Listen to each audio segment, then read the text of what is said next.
Grand Rising, greetings, greetings, greetings. This is your brother Chief. Hope everybody's doing good. I know it's been just a little while since I've done a live video, but I'm just busy, man. Working on some things and just taking some time to myself, man. So Grand Rising to each and every one of you. While go on, and I'm gonna drop some information, of course, as usual. All my videos are for educational purposes only. All my videos are for educational purposes only. And of course, my videos, my lessons are brought to you through our ministry, the United Anion We Are Empowerment Ministry. All right. So with that being said, Grand Rising Kick Rocks, what it is, what it is, what it is. All right. So I'm gonna go through a few things. Like I said, it's for educational purposes. I've just been, like I said, working on things, chilling, not chilling, but for the most part, getting a little rest because people have to comprehend that the things that I do, it takes a lot of energy. Okay. And I'm at some point I get tired, I get exhausted, I get really exhausted, so I have to take some time to myself. And as you could see in the title of this video, it says, all I could do is keep teaching you. I cannot um Sister Beverly, I don't say morning, I don't say good morning, nobody died. So with all due respect, Grand Rising to you. All right. um so as you can see, the title of the video, it says, I all I could do is teach you. I could continue teaching you, but I cannot force anybody. Okay, I cannot force anybody to come together and be proactive. I can't. There's a saying, you could take a donkey to a well or take a horse to a well, but you can't force it to drink water. And that's just the point I'm at, right now in my journey. I've been there before. And anytime I get to that point, I withdraw myself. You see what I'm saying? And now is not the time to go into a state of withdrawal. But with that being said, I have to listen to my higher self. I have to continue to allow my ancestors to guide me because I don't want to overload myself and have a mental breakdown because I want to force my people to step up and be proactive and make moves. Sister Beverly, morning and morning, it doesn't matter how you spell it, it's the same thing. The spelling has nothing to do with the frequency and the vibration and the tone of the word. Okay, whether you say MORN or whether you say MOURN, is the same thing. Is the same thing. All right. So with that being said, Grand Rising to you. All right. Each one teach one. I'm just here to teach. You feel me? If people want to accept the teaching to be truth, to be the truth, because it is, that's fine. People who don't, then that's cool. I tell people, we are our biggest enemies because we don't realize the spells that we are actually under, the spells, the ghost spells, the God spells. You feel me? And people don't know how to interpret and break these things down. You feel me? There's nothing wrong with the Bible. The Bible is the most amazing book in the world. The problem is people don't comprehend the Bible. So it becomes the worst book in the world. The Bible could be your best friend and the Bible could be your worst enemy. It's a two-edged sword. You feel me? All the information that you need is in there, but you just don't comprehend it because no one teaches it to you the way it's supposed to be taught. You feel me? So anyway, that's not what this is about. Let me just get into my main purpose of this video real quick. All right. And for those of you who catch the live, great. For those of you who don't catch it, we'll catch the recording. We're going to move forward. And once again, this is strictly for educational purposes. Do your own due diligence, do your own research. Everything that I tell you is a lie because in the word believe is the word lie. So if I ask you to believe me, then know that it's a lie. So do your own due diligence, do your own research. So I'm asking you to believe me. All right. You get it? Believe me, because I'm telling you a lie. Because, when you start putting truth out there, they want to flag your videos. Oh, you're going against the standards and all that. So I'm going to say it's a lie. All right. Because I want you to do your own research to prove me wrong. Let's proceed. That's called reverse psychology. All right. For YouTube and Facebook, that like to say we violate in their terms and conditions. All right. So that's kind of like my disclaimer. Everything I tell you is a lie. So do your own research. Okay. So the first thing we are going to do is this. We are going to go into a little bit of news that people are so distracted they're not catching. And only when it's too late shall be your cry. You feel me? Because y'all don't pay attention and y'all don't want to step up. All right. So let us go into this. First thing first. We're going to share is let's go into this. Boom. And like I put all the links in the description for you for the most part. All right. In regards to the educational aspect of this. However, for you to check out this news information, you could go look it up yourself. And this is coming from I think this is coming from NBC News, because like I tell people, I don't want you to think I'm just making things up. So let us go into this.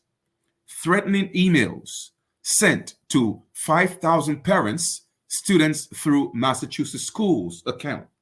All right. Now pay attention. This is happening here in the US, and coincidentally, it's happening in England as well, because you see, y'all don't realize what they're prepping y'all for. But I keep bringing the information to you. I keep teaching you and asking you to the point where I'm begging you for us to come together. But nah, y'all want to continue with your life, so go ahead. Go ahead, man. Like I told y'all before, you will never realize when you have a Christ walking among you, because you're looking for the Christ version that they told you about in the Bible, that's going to come on the clouds on the white horse, not realizing what Christ means. All Christ means is the anointed one. And there are a few of us that are actually anointed to do the things that we are doing. And I'm not just talking about coming on the internet talking about, oh, we American Aborigines, we are the original American Indians. Nah. Okay, an anointed one has nothing to do with that. Okay, an anointed one is one that comes to teach the people how to free themselves, their spiritual selves, and become the Christ or the God that they are. That's an anointed one. In other words, that was the role of Yeshua, aka Jesus. All right. But there's two breakdowns of the so-called Christ. In fact, there's only one Christ, but you have two aspects of the body that Christ came through.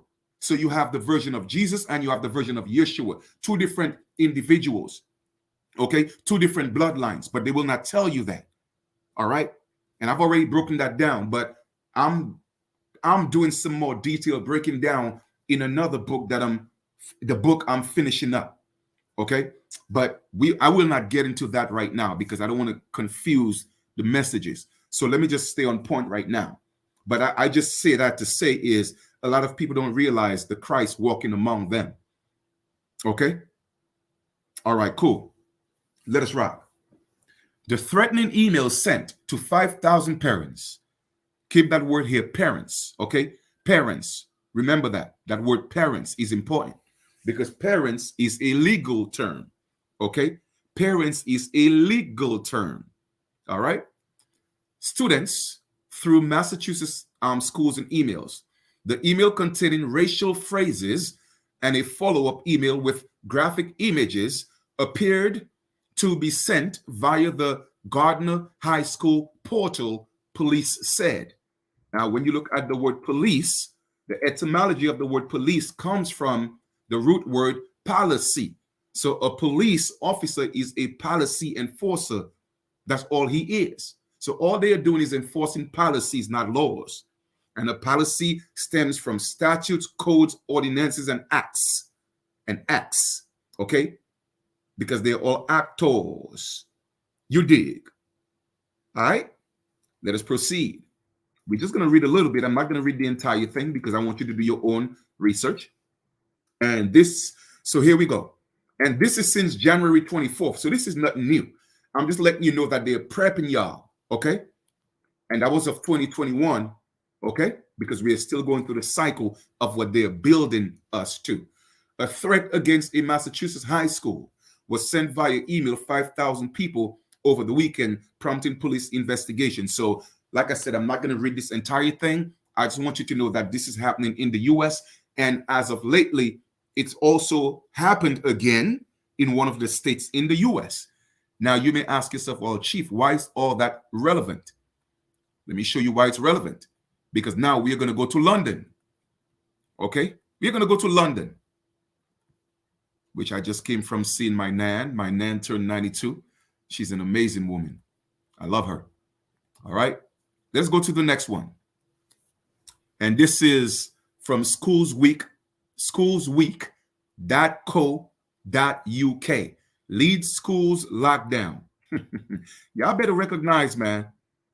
I better recognize. And when all these things transpire and it comes into fruition, you're going to reflect and say, man, I remember Chief videos. I remember Chief telling us that. Check it out. Schools in the third country locked down as police investigate threatening email. And that was September 4th, 2023. Now, I just showed you an excerpt in 2021.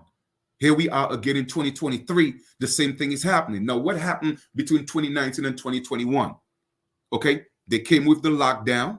Okay, they came with the lockdown because it was a test run. They came with the lockdown, and then boom, the pandemic happened, and then you are supposed to take the jab and all these things, right? Boom, check this out. It's happening again in 2023, September 14th, 2023. All right.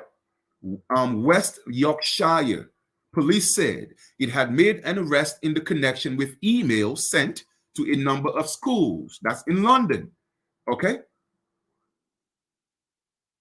Schools in 3 countries had to go into lockdown. Hear the term lockdown this week after receiving emails threatening violences to children and staff. West Yorkshire police said today it had made an arrest in connection with an email sent to a number of schools in Leeds and Bradford.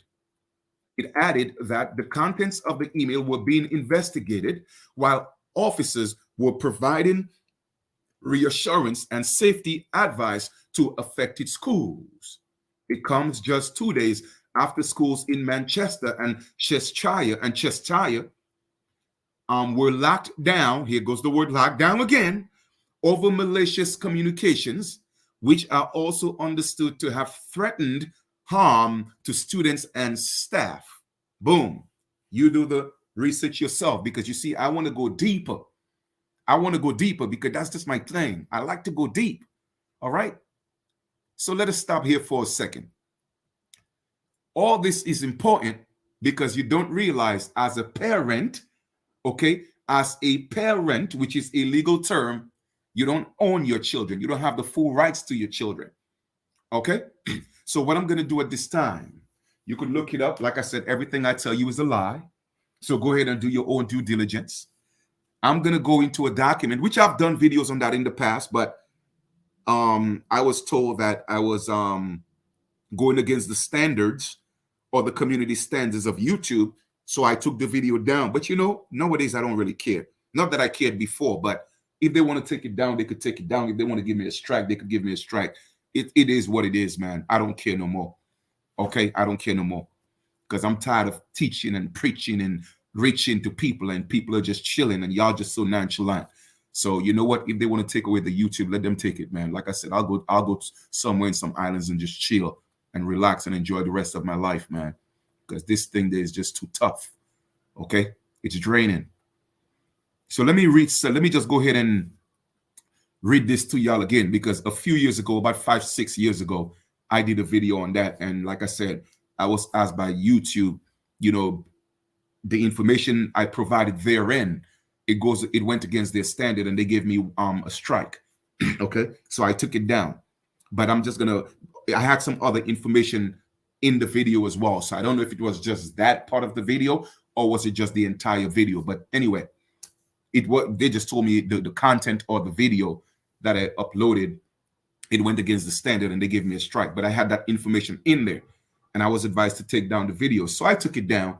So now I'm gonna do it again, another video, but this time I'm just gonna try to be a little more, you know, mindful of what I say, just so that people can get the information. All right. So anyway, this is about modern marriage and the contract. Modern marriage contract. So let's read. For those of you, like I told brothers, man, women have a different perspective on life. All right. And my sisters, a lot of you refuse to get knowledgeable, not educated, because anybody could be educated once you go into the school system, which are set up to brainwash you. Okay. Then you are educated. But knowledge is something different. Having a knowledge means to know. Okay. Being educated is a program. You feel me? So with that being said, let us dive into that. And a lot of sisters, like I was saying, they fall into the whole paradigm of wanting to walk down the aisle through a westernized set of lens. In other words, get on your knees, ask me to marry you. Then you have to have a big rock. Okay. And once you propose, once you propose and I accept the proposal because I think the ring is big enough and it's expensive enough, then we will go down to the registrar. Think of what you're doing. You will go down to the registrar where you have to get a license, which is a permission to get married. Okay? To get married. You feel me? And when they give you or they grant you the privilege, they will give you a marriage certificate after you go to a pastor, okay? A pastor that lead the sheep because he is the shepherd, okay? And therefore, once you are married, the marriage certificate on the top of the certificate will say the state of New York, for example, because I'm in New York, or the state of Massachusetts, okay, or the state of California. So therefore, that document belongs to the state, and all you're doing is getting permission. But when you sign, what you're doing, you're not realizing you're signing a contract, and therefore, all your rights in this marriage, including your children, you voluntarily gave it up to that corporation, aka the state of. But because our sisters or just women in general are so emotional, regardless of whatever you tell them the truth, they hear the truth, but no, because they gave you a reality TV show. They give you the tell lie vision, okay, telling lie to your visions about what the concept of love and marriage is, okay? When in the allegorical Bible, because I said the Bible is all allegory, it has truth. In fact, it tells you the truth, but you have to know the proper interpretation of the truth. Nowhere in the Bible, okay, anyone got down on their knees and gave anybody a ring and got married. What did it say? X and X knew his wife. Okay, the word sex doesn't even appear in the Bible. It has references to sexual, physical intercourse, but nowhere in the Bible you see the word sex. Okay, sex is a governmental term that was created because animals have sex. So therefore, when you have sex and you give children, but you know what, Chief? Stop here right now. Don't get to it just yet. I'm not sure if a lot of them are ready for it yet. So let me break a few things down for y'all. Because like I said, I'm taking y'all to church, the real church. Okay? Because the churches that you're going to or you have gone to is a trap house. It has always been. It has always been. Hence the Christian codes, the Christian churches. Okay? Nowhere in the Bible, Yeshua, the allegorical Yeshua or aka Jesus, said anything about being a Christian.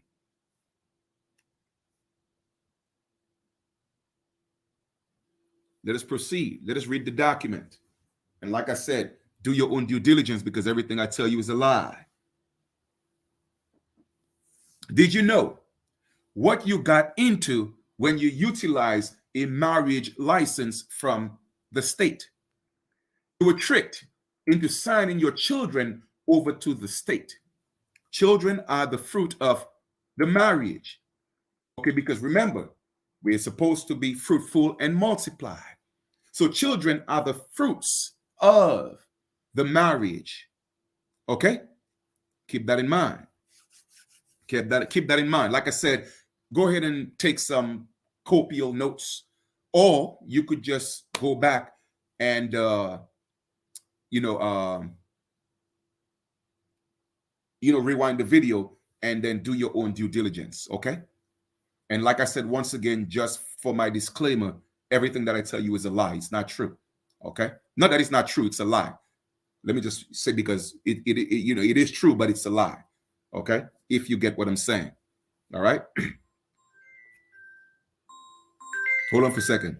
Hey, yo, what's good, man? Hey, what's up? Ain't nothing much. I'm doing a live. I'll call you back. All right. All right, so let's read. Marriage licenses, the real truth. Okay? Enlightening the conversation with a marriage license bureau. Now, this gentleman, Virgil Cooper, okay, this is his conversation, all right, with a marriage license bureau. Okay? 15 years ago, and of course that's way beyond 15 years ago, because I've had this document since it's been about over, I would say over 6-7 years. So that's over 20 something years ago. All right. Big up to my brother Coda. About 15 years ago, my former wife of 26 years filed for divorce. Okay. We had 7 children. Now, this is not me. This is the story of the gentleman that's putting that information out. That's his life story. He had 7 children, 5 daughters. Okay. 5 daughters and 2 sons. Now you hear that word, daughter and son. That is specific. Okay? Specific. Our youngest at the time, our second son, opposed to boy or girl, okay? Boy and girl, all right, are institutionalized terms. Sons and daughters are not. Sons and daughters come from the spirit. Boys and girls come from the system. All I could do is teach y'all. Okay? All I could do is teach y'all. That's all I could do, my brothers and sisters. You feel me? I cannot force you to step up and be proactive and take action. Let us proceed. At the time, I prepared a counterclaim to the petition for the dissolution that her attorney filed in Domestic Relations DR Court. I met one afternoon with the head of the Maricopa County Superior Court, Marriage License Bureau in downtown Phoenix. So this transpired in Phoenix, the city, Arizona, the state. The Marriage License Bureau was headed by a young woman about 20 at the age of 25. I asked her to explain to me the general and statutory implications of the marriage license. She was very cooperative and called in an assistant, a tall, so-called black man who at the time was working on the operations manual for the internal departmental use. I say so-called black man because no one is black. She deferred for most technical explanations her assistants. He walked through the technicalities of the marriage license as it operates in Arizona. Therefore, it's operating the same way in all the states. He mentioned that the marriage licensing is pretty much the same in all other states, like I said, because it is a franchise, okay? But there are differences, slight differences. But every state is a franchise of the parent corporation, the U.S., which is a corporation. They're all franchises. That's why wherever you go, you will see the highways are pretty much similar. The state patrol are pretty much similar. The police department are pretty much similar. They just have different uniforms. Okay? That's why they have uniform commercial codes, because they have to keep you in uniform. And they have the policy enforcers in uniform to make sure that you stay in uniform, you stay on code. All right? Let us proceed. One significant difference he mentioned was that Arizona is one of the 8 western states that are community proper states. The other states are common law states. You hear that? Common law states, including Utah, with the exception of Louisiana, which is a Napoleonic code state. Y'all could go ahead and look those terms up for yourself. Look up a community property state. Look up what the definition of what it means. Common law states. Look up the definition of what it means, and also what it means to be a Napoleonic state. Okay, code state. Go look that up.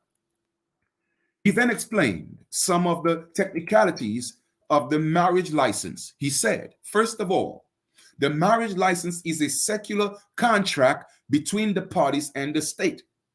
Okay, it is a secular contract between the parties, aka the woman and man and the state. It is not between you and God. When you say God, the question remains, which God or what God are you talking to or talking about? Because the government is also a God. But y'all going to learn today. That's why the government was able to create a new birth from the birth certificate, okay, called the all capital letter man and woman, that are the children and birth of the government.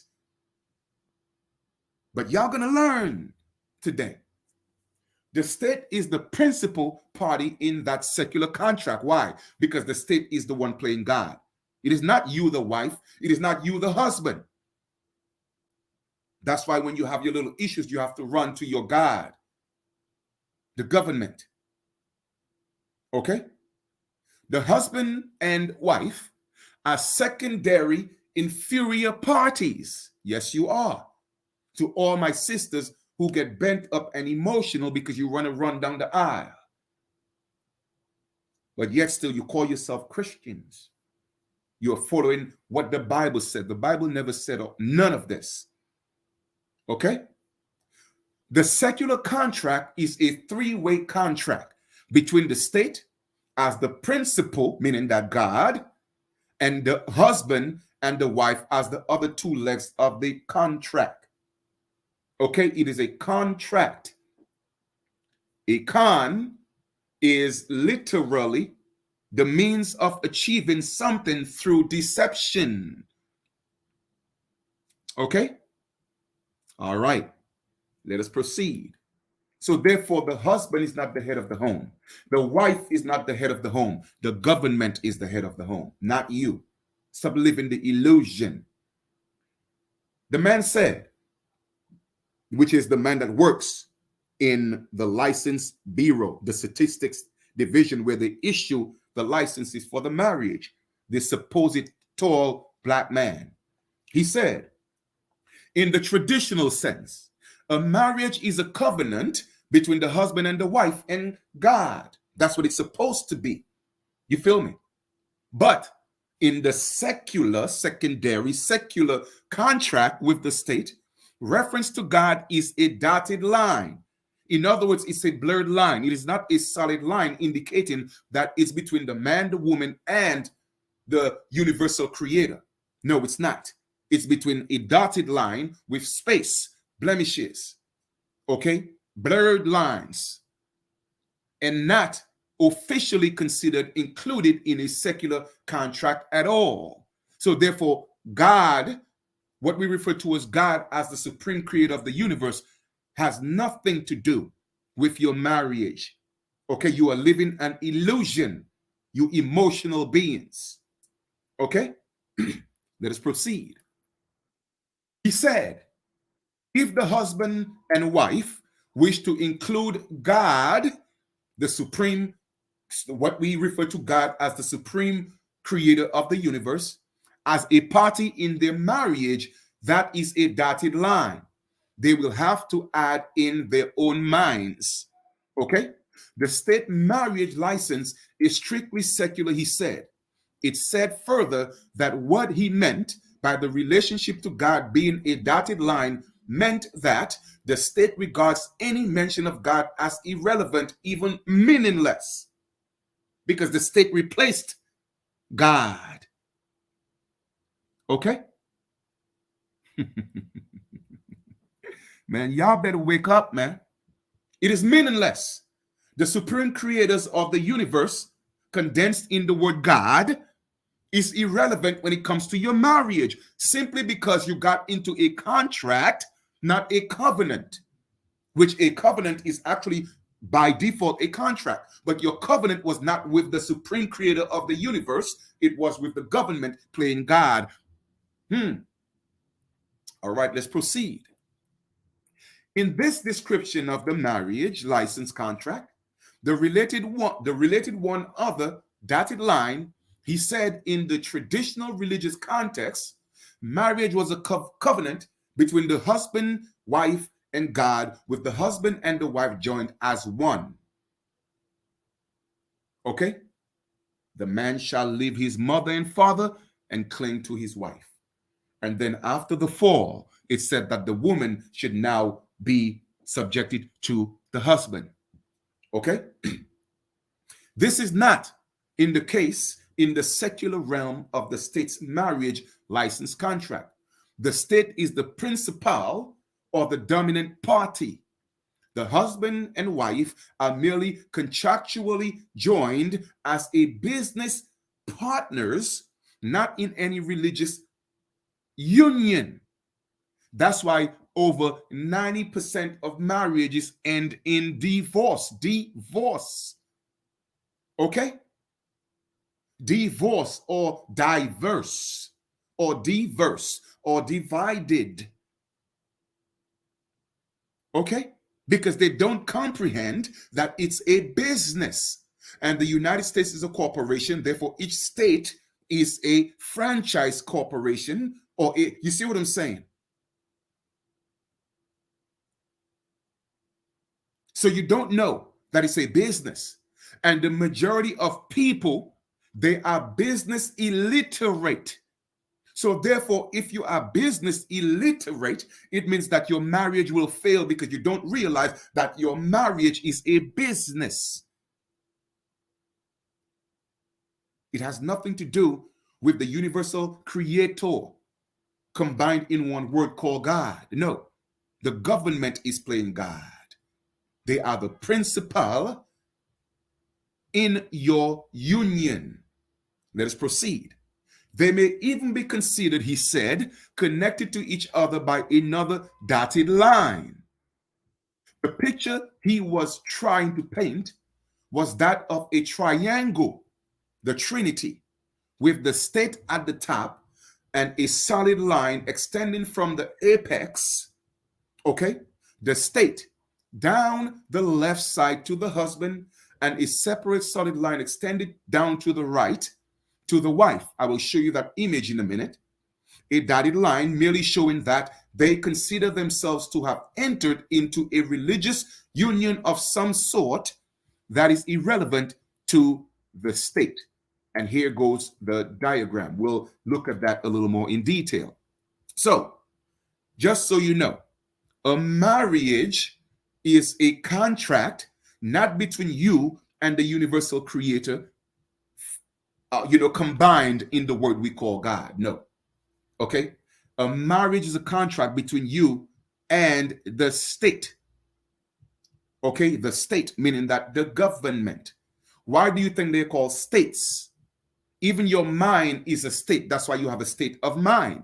But because you cannot govern your mind, then therefore an artificial state was created where your minds are located, and therefore they assign governors, aka people who govern your governmental agencies, to govern your state of mind. Because why? You are not capable of governing your own state of mind. You are an individual state. You are a sovereign because you were created or manifested through a sovereign God.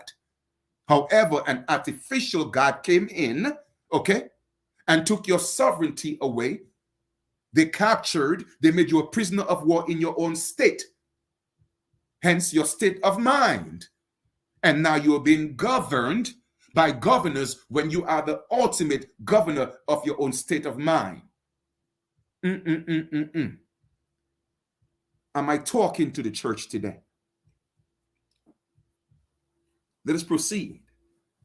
He further mentioned that this religious overtone is recognized by the state, requiring that the marriage must be solemnized either by a state official or by a minister of religion. Okay, now some people may tell you that legion and legion is two different words. Yes, it's spelled differently, but no,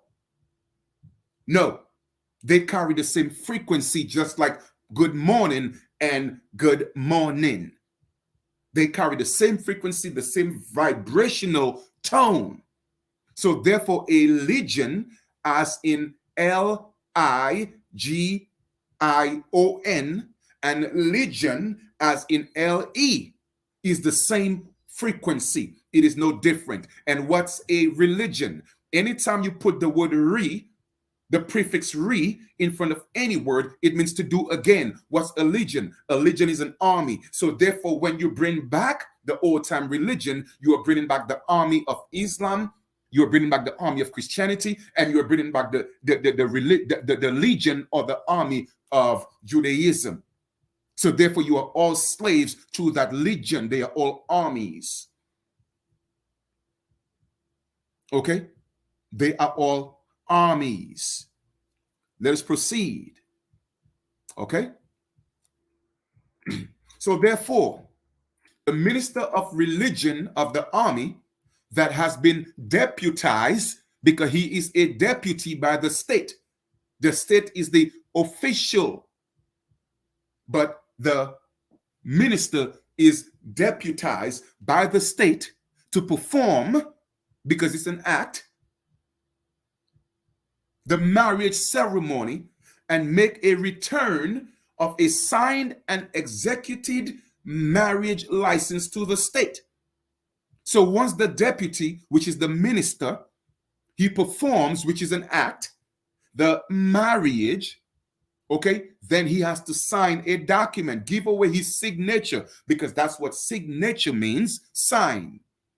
Give away your nature. So he gives his nature or consent that this is solidified because I'm a deputy, and sends it back to the state. It is herein executed a marriage through the marriage license. Okay, so this is the diagram right here. You have the marriage license, the secular contract diagram. You have the state on top, which is the state place God, the primary, and then the state has a direct connection between the husband and the wife, who are secondary parties. And as you could see, the husband and wife are under the illusion that is between them and the universal creator. So there's a dotted line below, and it has God below, because God comes last in your relationship, and you don't realize that. That's why over 90% of relationships, okay, 90% of relationships that ended up in marriage, they end up getting divorced, because they have no idea what the hell they are doing. They have no idea that they're actually a business, and because they are business illiterate, then they run into what's called bankruptcy, and then their marriage is bankrupt. So now they have to divorce. And even when you're divorced, that's another certificate, because now you have to go back to your God, which is the government, and ask them permission to get divorced. Because why? Anytime you go and say, I want to divorce, and they have to ask you why you want to get a divorce, that means you need permission.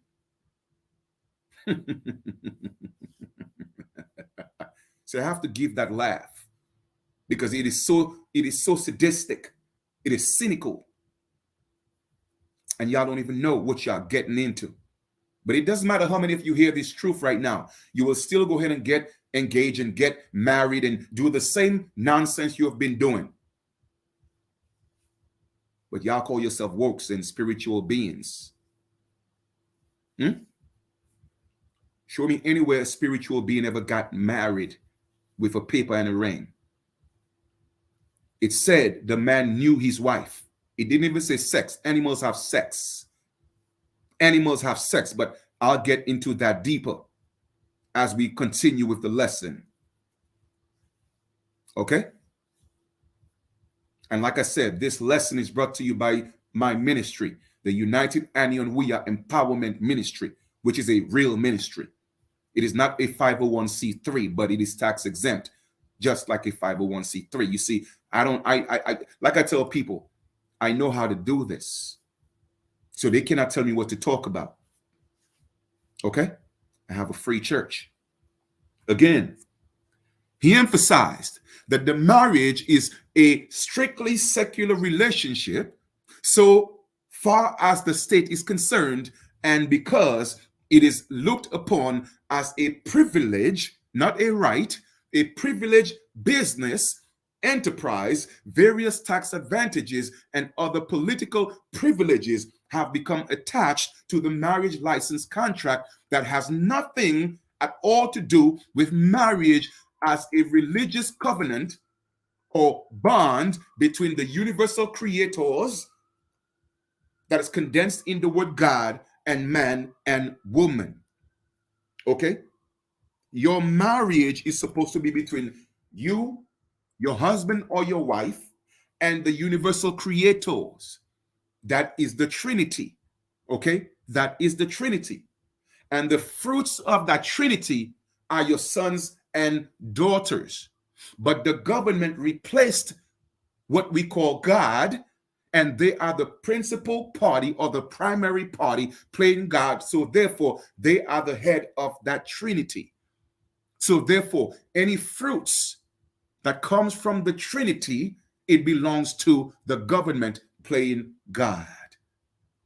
By way of reference, if you would like to read a legal treatise or treatise on marriage, one of the best is The Principles of Community Property by William D. Funiak.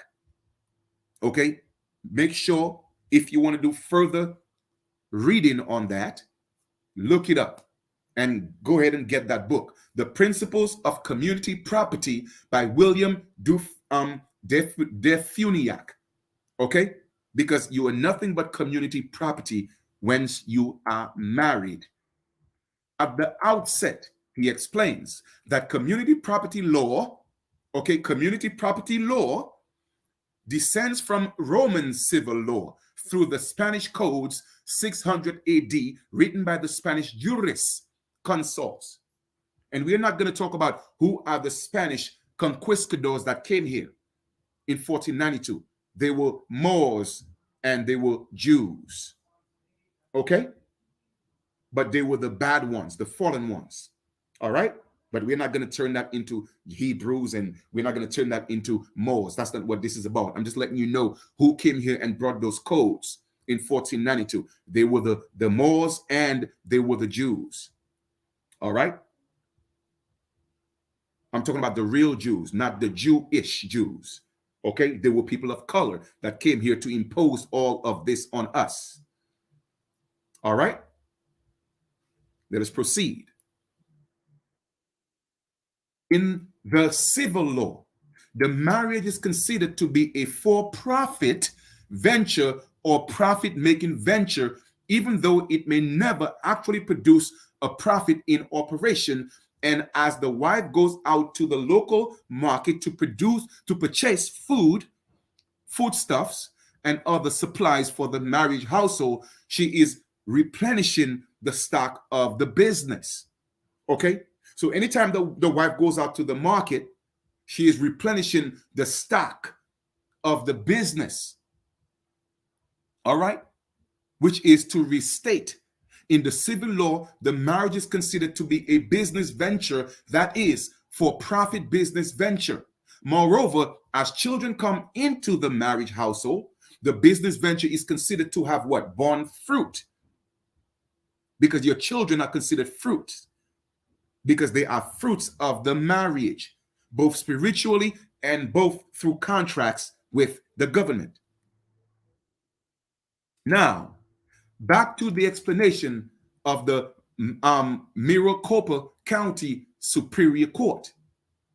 Marriage bureaus, administrative assistants. Okay? He went on to explain that every contract must have consideration, because anytime there's a contract and there's no consideration, it is not considered a lawful contract. That means it's a unilateral contract.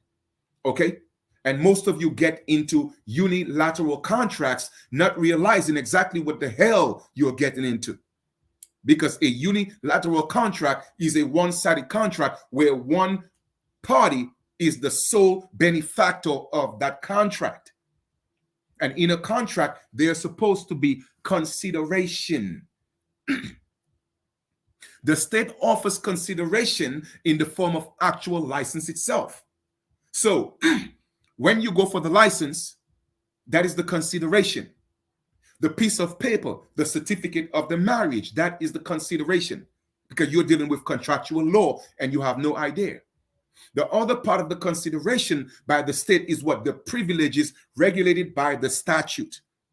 So you are only regulated certain privileges due to the consideration, which is the marriage certificate. Okay? The other part of the consideration by the state is the privilege to be regulated by statute.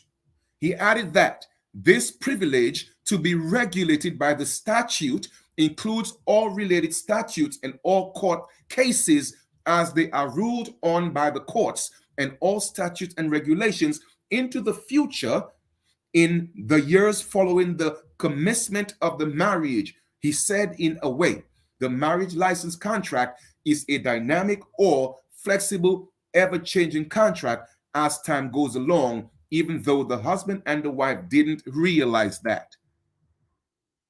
Okay?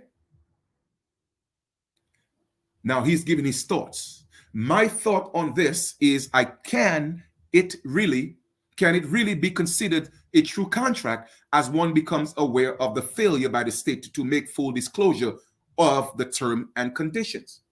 Anytime there's a contract and there is no full disclosure, in other words, prior informed disclosure as to what I was getting into, then it becomes null and void, because that means it was done by fraud. Okay? A contract must be entered into knowingly, intelligently, intentionally, and with fully informed consent. Otherwise, technically, there is no contract. So all your marriages literally is fraud, but you don't realize that. Let us proceed. Another way to look at the marriage license contract with the state is as a contract of adhesion, a contract between two desperate, unequal parties. That's what a contract by adhesion means.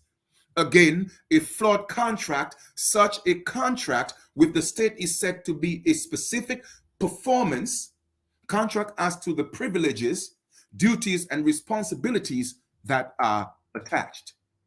Consideration on the part of the husband and wife is the actual fee paid and the implied agreement to be subject to the state statutes, rules, and regulations, and all court cases ruled on related to marriage law, family law, children, and property. He emphasized that this contractual consideration by the bride and the groom places them in a definite and defined by law position inferior and subjects to the state. He commented that very few people realize this. He also said that this is very important to understand or understand or overstand that children born to the marriage are considered by law as the contract bearing fruit. Your children are contract bearing fruit, meaning the children primarily, primary means two comes first. The principle, they belong to the state. Even though the law never comes out and says so in so many words, based on the adhesive contract, by default, the children are the contract bearing fruit in the marriage. and therefore they belong to the state. It is implied. It is suggested. Okay? All right. Let us proceed. In this regard, children born to the contract, yes, born to the contract known as a marriage, are regarded as the contract bearing fruit. He said it is vitally important for the parents to understand. Yes, they understand because they are under, but you're supposed to understand and overstand that two doctrines that became established in the United States during the 1930s. The first doctrine is Parens Patriae. The second is the doctrine of en loco parentis. And we're going to break that down right now because y'all think it's a game. All I could do is teach you and ask you to let's come together and stand up and make a change. But I'm not going to beg y'all no more. I'm going to just chill and fall back and just relax myself. Okay? I can't do this no more. Parens Patriae means literally the parent of the country, or to state it more bluntly, the state is the undisclosed true parent. Man, I tell y'all, man, am I reaching the church today? Let's read this again. In the 1930s, it was established in the United States two doctrines, Parens Patriae, and the second is the doctrine of en loco parente, or parentis, or parenti, whichever way you want to pronounce it. Parens Patriae means literally the parent of the country, or to state it more bluntly, because I like to keep it real, the state is the undisclosed true parent. Along this line, a 1930s Arizona Supreme Court states that parents have no property right in their children because your children are considered property. However, your children are considered the property of the state. However, your sons and daughters are your property. My brothers and sisters, listen and hear the language and the tone that I'm speaking with and the tone that I'm speaking through. Okay? Your sons and daughters cannot be owned by the state, but your children can be owned by the state. I'm not sure if y'all ready for this. Nobody's teaching y'all this, though. Let us proceed. Let's read this again. Along this line, in 1930s, Arizona Supreme Court states that parents have no property right in their children because your children are property, they're wards of the state. However, your sons and daughters belong to you. But the mere fact that they are children, they are property of the state. Okay? And have custody, okay, custody of their children during good behavior at the sufferance of the state. That's why back in the days, our mothers and fathers, we were their sons and daughters. And when they took care of their sons and daughters, when they corrected their sons and daughters, it was all good until the state say, you know what? Now, we are not going to allow you to take care of your sons and daughters and raise them the way you want to do. You feel me? So we are going to step in. And anytime their children, anytime your children call and say, hey, this is that and that, then you could go to jail. You could go to jail because you could no longer correct your sons and daughters. Because they are now children and the children belong to the state. This means that parents may raise their children and maintain custody of their children as long as they don't offend the father, the God, which is the state. But if they in some way, manner displease the state can step in through their subsidiaries, the ACS, the PCS, the UCS, basically the corporations, the mini corporations that are in place to come take your children at any time and exercise its superior status and take custody and control of its children, not your children. You are only a guardian. Okay? The parents are only conditional caretakers. Thus, the doctrine of in loco parenti or parentis. Okay? Let's proceed. He also added in a few more technical details. The marriage license is an ongoing contractual relationship with the state. Technically, the marriage license is a business license allowing the husband and wife, in the name of the marriage, to enter into contracts with third parties and contract mortgages and debts. What is a mortgage? A mortgage is a debt pledge.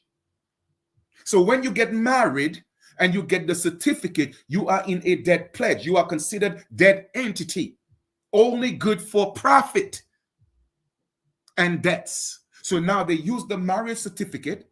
It becomes a bond, and that bond is being traded on the stock market. And every debt that's incurred through the certificate is passed on to you. Oh, man. It's a debt instrument, just like the dollar bill. It's a debt instrument. Your marriage certificate is nothing but a piece of paper like the dollar bill. Okay? It is used to pay private debts and public debts. That's what your birth certificate is used for. They can get car loans, okay, home mortgages, and installment debts in the name of the marriage, because it is not only a secular enterprise, but it is looked upon by the state as a privileged business enterprise, as long as for-profit business enterprise. The marriage contract acquires property throughout its existence, and over time, it is hoped increased in value. The marriage contract bears fruit by adding children. If sometime later the marriage fails and a divorce results, the contract continues in existence. So even if you're divorced, the marriage certificate continues, because it's a contract, unless you find a way, okay, to get out of the contract. But it's a contract of perpetuity.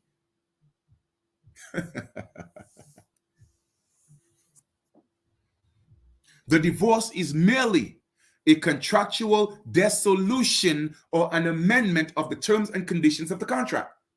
So the divorce is not, okay, it does not get rid of the contract. It only dissolves. It's a dissolution, and it's an amendment. Jurisdiction of the state over the marriage, over the husband and the wife, now separated, continues and continue over all aspects of the marriage, over marital property, and over children brought into the marriage. You are never divorced from your God, which is the government. Okay? That is why family law and the domestic relations court calls divorce a dissolution of the marriage, because the contract continues in operation, but in amended or modified form. There's only a modification to your contract. He also pointed out that the marriage license contract is one of the strongest, most binding contractual relationship the state has on the people. Y'all think it's a game, huh? How many of you are going to see the truth and still want to run down to the altar and get the marriage certificate? Because you just don't give a damn. You want to keep up with the Joneses. Let us proceed. The end of our hour-long meeting, I somewhat humorously, I asked if other people had come in and asked the questions I was asking. The assistant replied that in the several years he had worked there, he was not aware of anyone else asking these questions. He added that he was very glad to see someone interested in the legal implications of the marriage license and the contractual relationship it creates with the state. His boss, the young woman, Marriage Bureau Department head, stated, you have to understand that people who come in here to get a marriage license are in heat. They are in heat because they are coming to marry from a canalistic mindset. They are in heat to either want to have sex or to please the Joneses, not because of love, true love, and not because of them wanting to be together through a covenant with the supreme creators of the universe. That's just an illusion they think. Okay, they haven't thought it out. The last thing they want to know is the technicalities or the technical, legal, and statutory implications of the marriage license. You see, that is public information. If you ask, they have to tell you, but you never ask. I hope this is helpful information to anyone interested in getting more familiar with the contractual implications of the marriage license. The marriage license, as we know it, didn't come into existence until after the Civil War and didn't become standard practice in all the states until after the 1900s, becoming firmly established by 1920. In effect, the states or governments appropriated or usurped control of marriages in secular form and in the process declared common law applicable to marriages abrogated. Essentially, the husband and the wife became married to the state. Anything the two produced became the property and control of the state. Okay? Such contracts can be considered void due to non-full disclosure or can be terminated when full disclosure is realized. All right? So in other words, if you just get a divorce, it is only a dissolution of the marriage, an amendment. However, you could terminate the contract based on the sole fact that there was no full disclosure. Okay? There was no full disclosure. Prior disclosure of what your contract you were getting into meant. Okay? I know this is a lot. Okay? I know this is a lot. And like I said before, I could only bring you the information. That's all I could do. And that's all I'm going to continue to do. All right? Let us proceed. Next, we're going to look at this. Now you saw that the document I just went through. I'm going to show it to you now from the legal perspective of the Cornell Institute. Okay? For those of you who think I'm just making this up, because remember, everything that I tell you is a lie. Okay? A wedding is a web. A wedding is a webbing. I'm going to repeat that. A wedding is a web-in. It's a web of lies. Okay? It's a web of lies. Man, let us proceed.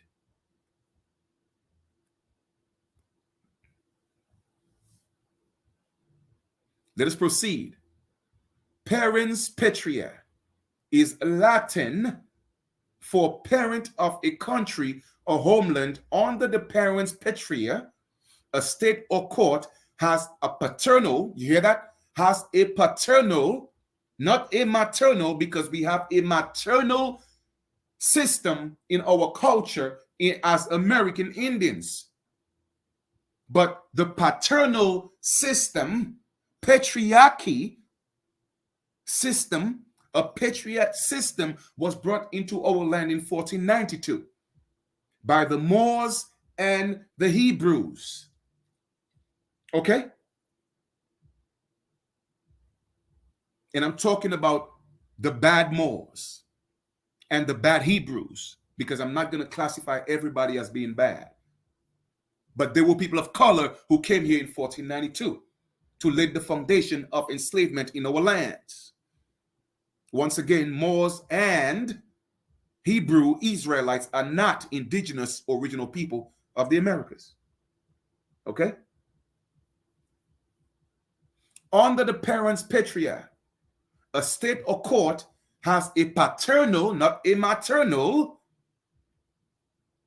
hint, hint, protective role over its citizens or others subject to its jurisdiction. You see, when you know your roots and culture, you know that our inheritance was passed down through our mothers. So that does not apply to us American Indians. But like I said, I could only teach y'all. I could only teach y'all.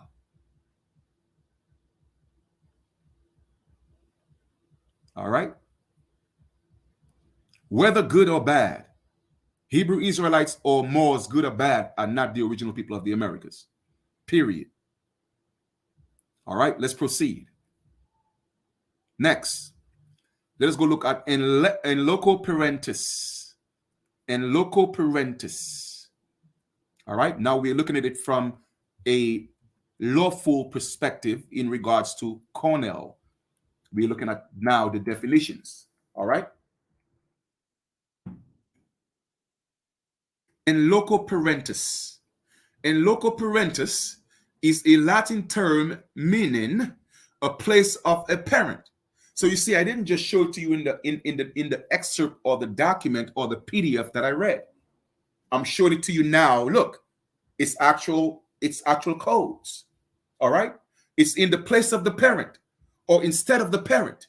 The term refers to a common law doctrine which denotes the legal responsibility of some persons or organization to perform some functions or the responsibilities of the parent.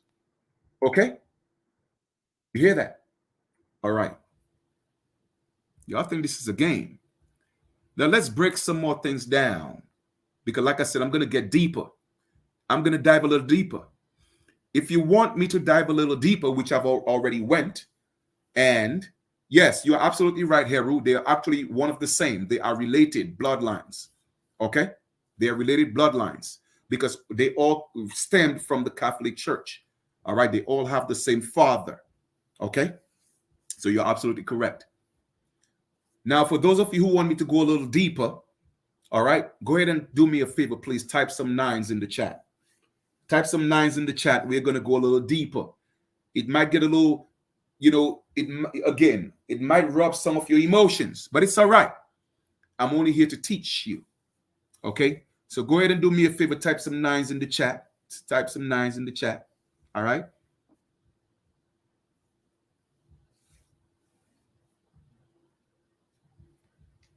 All right, no doubt. We got some 9s coming through. That's what's up. We got them 9s coming through. All right, check this out. Let me show you how these games are being played, my brothers and sisters. Let me show y'all. All right? Okay? Let us rock. Now I see the 9s coming through, like 9s coming through. We got 9s on them. All right? We got 9s on them. All right? Check this out. Let me show you how they're able to entrap you because it was all set up by words. Okay, words. Remember, the power of life and death is in your tongue, my brothers and sisters. Okay? The words that you use, they're spells. That's why from a very young age, they teach you what? They teach you how to spell. Spell cat. Spell dog. Spell mat. Spell rat. You see, the undertone here is not the point of the word. The undertone is, or the subliminal curse is the mere fact that you are spelling. Chief, go ahead and say that again, Chief. Say that again, because I'm not sure if they're getting it. Okay? The subliminal message here is not the art of being to articulate or articulating a word by breaking down the word through letters. No. The subliminal message is the spell, because the mere fact that you are spelling, you are casting spells. So once again, the message or the growth is not the ability to take a word and break it down through individual letters, put it together and create the word. No, that is not the art or the skill. Yes, it's an art and a skill, but that's not the implication of the true narrative that's being pushed. The narrative that's being pushed is to make sure that you are able to cast spells with your words. So therefore, your words, the spells that you are casting, as in the gospel, the ghost spells, the power of life and death is in the tongue. Okay? Let us go. The first one we're going to look at is mammal, because they taught you that you were a mammal. Well, let's see if you're truly a mammal.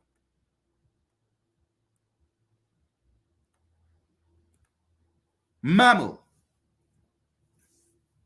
Okay? Mammal. An animal of a class of Mammalia, period. An animal that suckles its young, period. There's nothing else. Normally in the etymology of a word, they will give you the meaning of the word within the first sentence. It says an animal. I don't know about you. I'm not an animal. I'm just showing you how the buildup, okay, of the entrapment became what it is today. An animal that suckles its young. 1826, Englished from the modern Latin mammalia. All right? Mammals of the breast. From Latin mamma, breast, which is cognate with mamma, with the exception of a few egg-laying species. All bear live young and have the mammary gland of the young to suck. All also are warm-blooded and breathe air in Middle English, whatever the case is. Okay? So that's what a mammal is. All right? An animal of the class of Mammalia, an animal that suckles its young. All right? Now, if you tap on Mammalia, it is pretty much the same thing. But Mammalia, the class of vertebrae containing of those animals which suckle their young and no other animals. All right? That's what it means. Let us go to the next one. So now you know what a mammal is. All right? Let's go to fetus, because they have you calling your sons and daughters in your womb a fetus. You see how they're prepping you to make your sons and daughters property and become animals, aka children. Woo! Let us rock. Let's go look at fetus, because that's what the doctor tell you. Oh, well, come look at look, you see the fetus moving? You see the this and that? Not realizing those are implied contracts, words to entrap you to put spiritual and soulful spells on your sons and daughters, calling them fetuses. Next, a fetus. The young while in the womb or egg, tending to mean vaguely the embryo in the later stage of development. The fetus incorrectly fortuous, the bearing or hatching of the young, a bringing forth pregnancy, childbearing offspring from suffix, to suck. Okay, to suck. Now, when we look at mammal, what does it say? One who a suckling, all right, who sucks its youngs, or the suckling of the young from the mother. So therefore, it's all correlated. Fetus, mammal. Mammals have fetuses. Okay? Now let's read further. It says, in Latin, the fetus sometimes was transferred figuratively to the newborn creature itself. Now, are you a creature? Maybe, because a human is a creature. Or used in the sense of an offspring. That's what they call your sons and daughters. You see the words that they use, the colorful words: fetus, offspring, newborn. But this was not normal. the usual meaning. It was also used of plants in the sense of fruit produced. Now, what didn't I tell you in loco parenti, the fruit, the contracting fruit produced by the marriage. You see how I'm tying everything in together? Man, y'all better recognize what all of this is talking about. All right? Let's go to the next. The next one we're going to look at is umbilical cord. Umbilical cord. Check this out. Umbilical, pertaining to the navel, of the navel. See, umbilicalus. All right? 1540s. That's where it came from. Umbilicalus. What does it say? The navel, also the center of anything, suffix variant root, see navel, mostly confined to medieval. Umbilicalus is the source of Spanish. All right, so it says see navel. Let us go into navel. Boom. Navel. The mark in the middle of the belly where the umbilical cord was attached in the what? In the fetus. It takes us right back to the animal.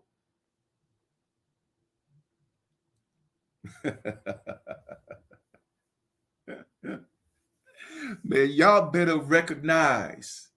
Okay? Y'all better recognize. You feel me? All right? Because navel, it means to be born. Just like it came from the word naval, native, navy. Why do you think they have the navy? And the navy is the force of the sea. Because you are coming through the sea, the canal of the mother.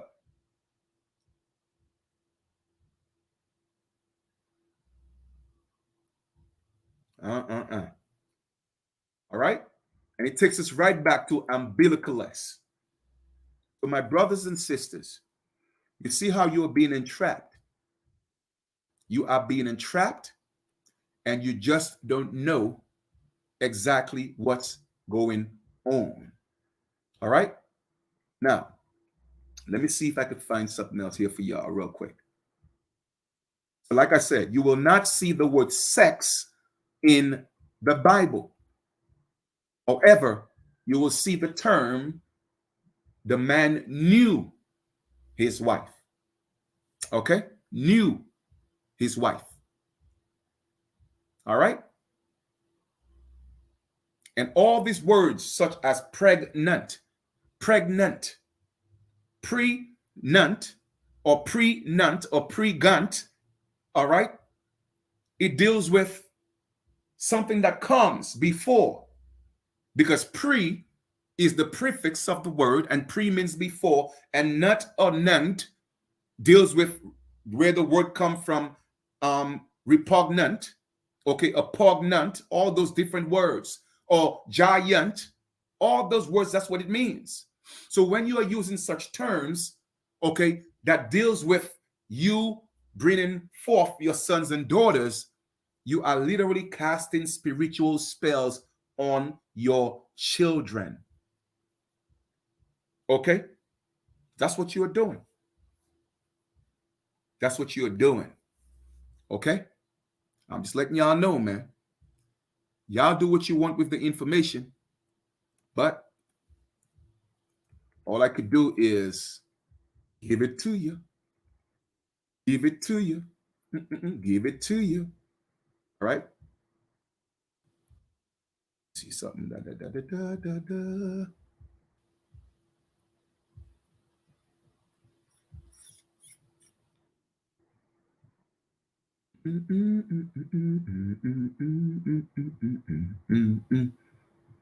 All right. So let me show y'all how. Again, in the Bible, they are the patrilineal system or a patriarch system. So they were using words such as beget. Okay, beget. That's why it says Abraham knew his wife and she begot or beget. Then let us go look at the etymology of beget, because it was a patriarchal system. Because I like to show and prove everything that I'm talking about. It's coherent and it all adds up. Okay? Let's go look at the etymology of beget. You never see where it says give birth. All right, give birth. Never. You see, y'all better realize what's going on. Check this out. And then I will conclude on the hijack. Beget. English. Begetten. From Old English. Begetten. West Saxon. Begetan. Begotan. Anglian. To get by effort. Find. Acquire. Attain. Seize. Okay? Past tense. Beget. Past participle. Begotten, from be plus get. The sense of what? To procreate. Generally used of what? The father only. Okay? Because that was the culture and practice of the patriarchal society from the line of Abraham. Okay?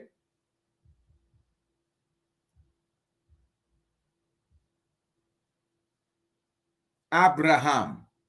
Ab from Ham. Ab from Ham. Okay? So they cannot use the word beget. Because why? We had a matrilineal system. If they were to say beget, then that would implicate the father. However, we have a matriarchal system, so they had to switch things up and now tell you you are giving birth, you are getting pregnant, you have a fetus, and you have all these things. Because why? Going back to the Bible and in the patriarchal system, the woman is deemed evil, carnal. So she had to become the mammal, the animal that gives birth to young, the suckling, and has a fetus. Man, listen, man. I'm done. I guess who get it, get it. Who don't, don't. All right? So, I'm about to get out of here, man. Go finish up my work and do what I got to do. Like I told y'all before. All right? All I could do is just bring you the information. You do what you want. You do what you want with the rest of the information, man. I'm tired of talking to us about coming together, about making moves. I'm just tired, man. I'm tired, honestly. And when I get to that point, trust me, it takes a little while to get me back on track.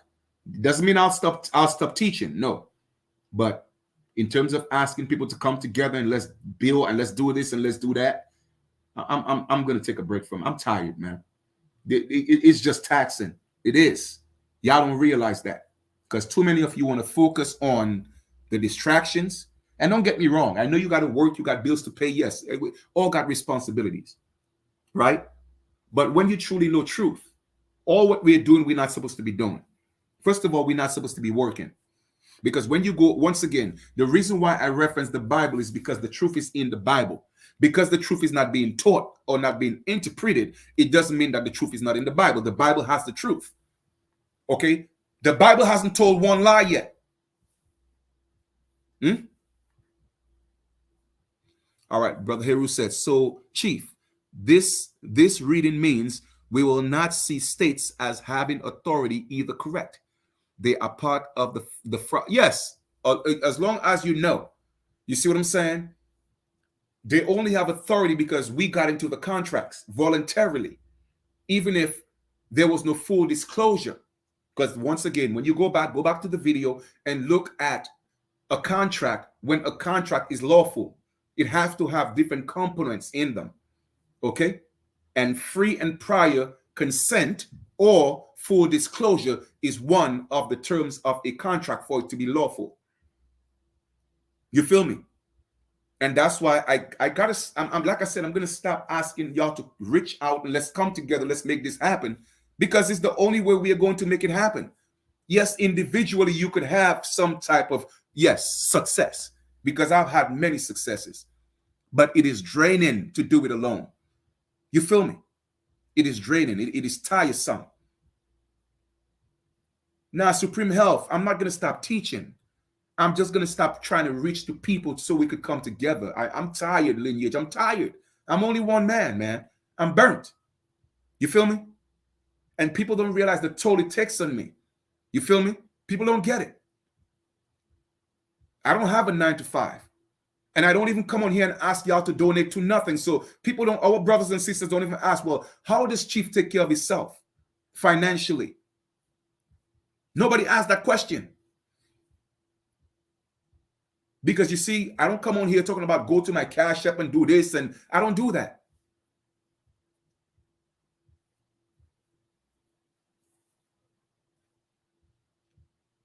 It just goes to show the nature and the characteristics of our people. We're not truly each other's keeper.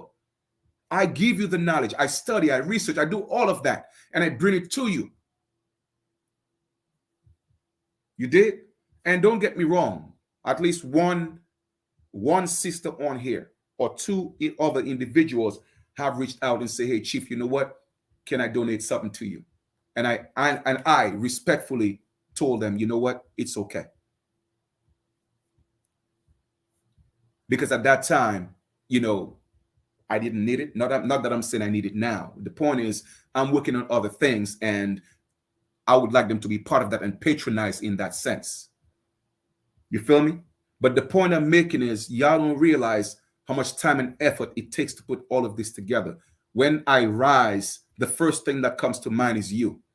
When the sun sets, the last thing that comes to mind is you. I always have you on my mind and in my heart, because that's my purpose. I'm passionate about it. But at some point, it gets to the point where it's like, Chief, all what you're doing, everything that you're saying, it's like, how tough and how difficult can we see? How much is it going to take for us to see that we need to come together? I just don't get it. So like I said, we're not supposed to be working, because listen, in Genesis chapter 1, okay? And the reason why I like to reference the Bible, because the truth is in there. The truth is in there. So I don't care what y'all say about the Bible. The problem is you have a problem with the Bible because you just don't get it. Okay? In Genesis chapter 1, the first Adam was in actually Genesis chapter 1. When the gods said, all right, when the God said the earth created the heavens and the earth. Adam's mean earth. So that was the first Adam. Okay? That was the first Adam. The second Adam was later down in Genesis chapter 1, I think 1:26-27. Let us make man in our likeness and image. That was the second Adam. The third Adam was in the second chapter or the third chapter of Genesis, where Adam was made from the dust. That was the third Adam. All right? So therefore, from the first Adam, which is the spiritual Adam in Genesis 1:1, which is earth, that was the first Adam, because Adam means Adama. Adama means earth. That was the first Adam. All right? And then from that Adam was made in the likeness and image, male and female, meaning that with physical bodies.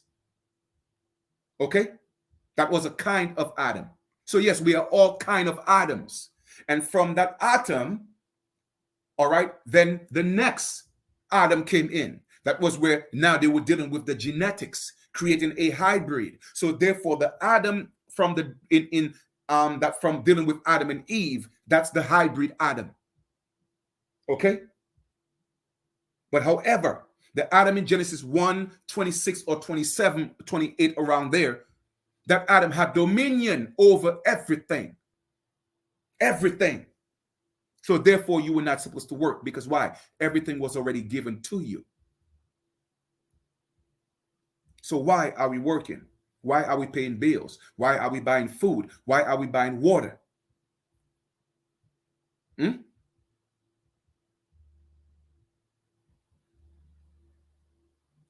But the only way for this Adam of the first to manifest into this realm then the other aspect of the duality had to play in, because now there had to be the fall of the light or the righteous into the body, which is the darkness.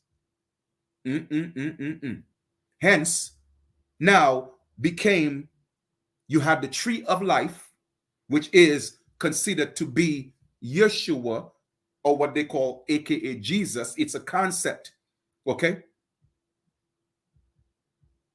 And then the other aspect of Yeshua, which is had to fall into the body. Hence, you have the tree of life, and then you have the tree of knowledge, okay, of good and evil. And because of the knowledge of the tree of good and evil, that's when everything came into the world through the serpent. It is all allegory. But the serpent was a necessary evil, because without the serpent, Adam would not have been able to have a physical body. But however, the concession was, because you are having this physical body, now you have a choice of the tree of the good and evil. Okay? But that came in with a price. Diseases, okay, pigmentation. The original gods were not supposed to be in pigmentation. We are not pigs. We are not animals. However, okay, Genesis, the Adam and Eve in the Genesis of the dust, okay, that was the Homo sapien. Homo sapien. Introduction of homosexuality. Okay, lesbianism. Ham was not cursed. Canaan was cursed. Why? Because Ham slept with his father's wife, which was Noah. Okay, on the ark.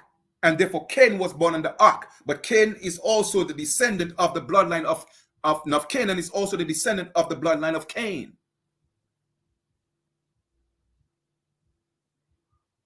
So therefore the dualistic nature of man had to continue.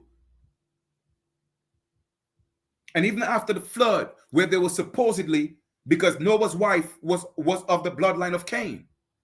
You feel me? Because why? The duality had to continue, the higher self and the lower self. It's all allegory, my brothers and sisters. So if after the flood, everything was supposed to start anew, why did evil come, or the beast, or the unclean come into the ark? Because why? The duality had to continue. The experience had to continue. You feel me?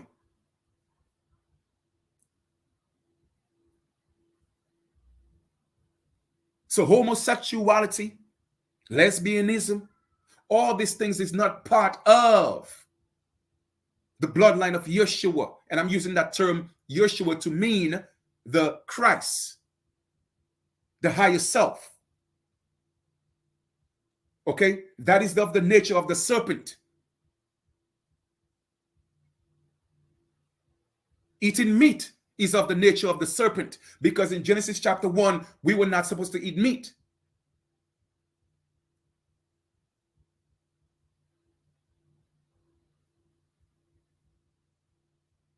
Diseases, cancer, cholesterol, all these things, okay, came from the serpent, giving the knowledge of good and evil. You feel me? But like I said, a lot of people won't get this.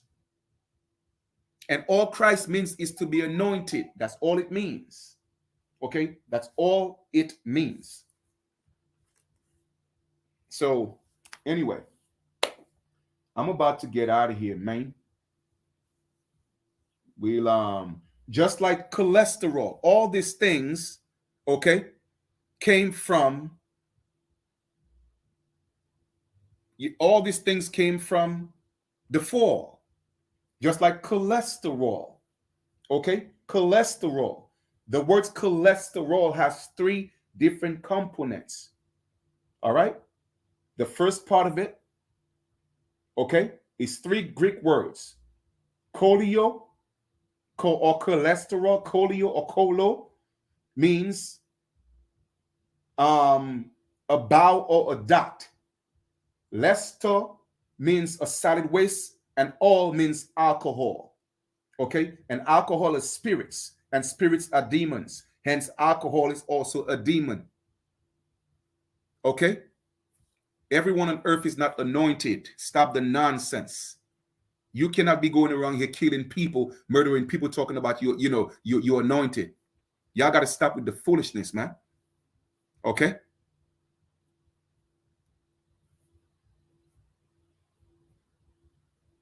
Everyone on earth is not anointed. Everyone on earth has the ability to be anointed. But you have 7.9 billion people on earth, and all of them are just hosts waiting for demons to come into them because they don't comprehend the truth. Okay? Everyone on earth wasn't anointed to do evil. Evil is a choice. So stop playing the semantics with me, man. Okay? Evil and good is a choice. So therefore, the real tree of life is you, which is the higher self.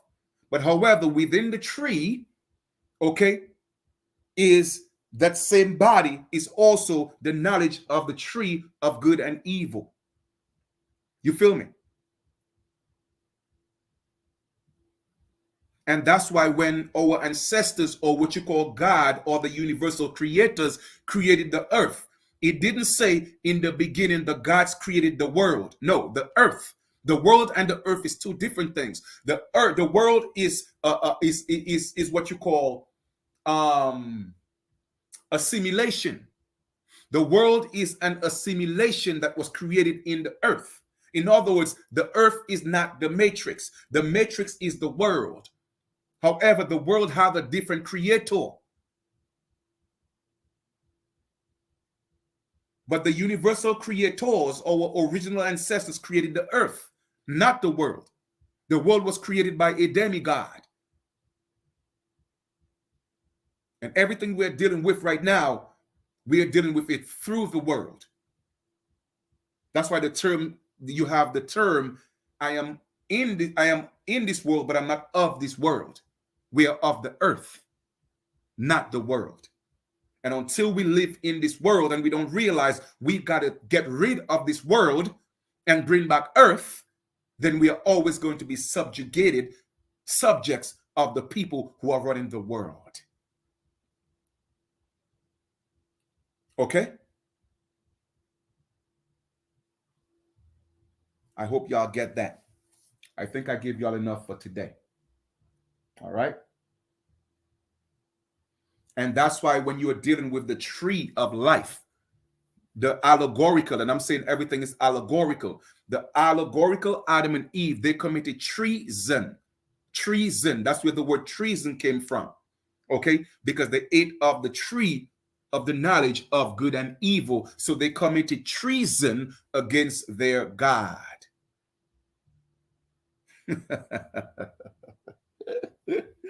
Ooh, man. I keep telling y'all, man. Y'all better recognize, man. Y'all better recognize. All right? So, anyway, man, I love y'all, man. I love y'all. Okay? Enjoy the rest of your 24. I'm about to get out of here. All right? And learn to get yourselves right. Like I told y'all before, man. I actually just finished writing a mini book. Okay, because I know a lot of people are looking for opportunities, because you will need to look for opportunities to sustain your family. So I wrote a mini book. It's on Amazon. I just put the link in there for y'all. Okay. Let me see if I could find that and put it on if I could put that on Facebook as well. I know I just put it on just put it on YouTube, but let me go ahead and put it on give me 1 second, please. Like I tell people, y'all have to realize the question of you asking whether the Bible is real or not, fake or not, that's irrelevant. That's not the point. You see, people, you people just continue to manifest in your emotions. That's not the point. The question is, did you get the message? Nobody could tell me the Bible is a lie. The Bible is not a lie. The Bible speaks the truth. The problem is, did you comprehend what it's saying?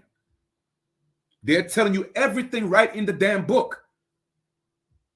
But like I said, emotions. You feel me? So let me give you that the link to the book. Like I said, I just wrote a book for people who are seeking to be entrepreneurs, breaking down some things for y'all. So it's in the book. Go ahead, check it out. Get it, share it with your friends and family. All right. I have the Kindle version and I have the soft cover version that you could actually get a copy of. So they might be still working on the soft cover tangible version. So it might say it's not yet available just yet, but the Kindle version is available. So basically, like I said in that book, I'm just breaking down some business strategies, for creating a business, the 475 tax deductions that comes with owning a home business, which a lot of people don't know about. So I'm breaking some of that down in the book.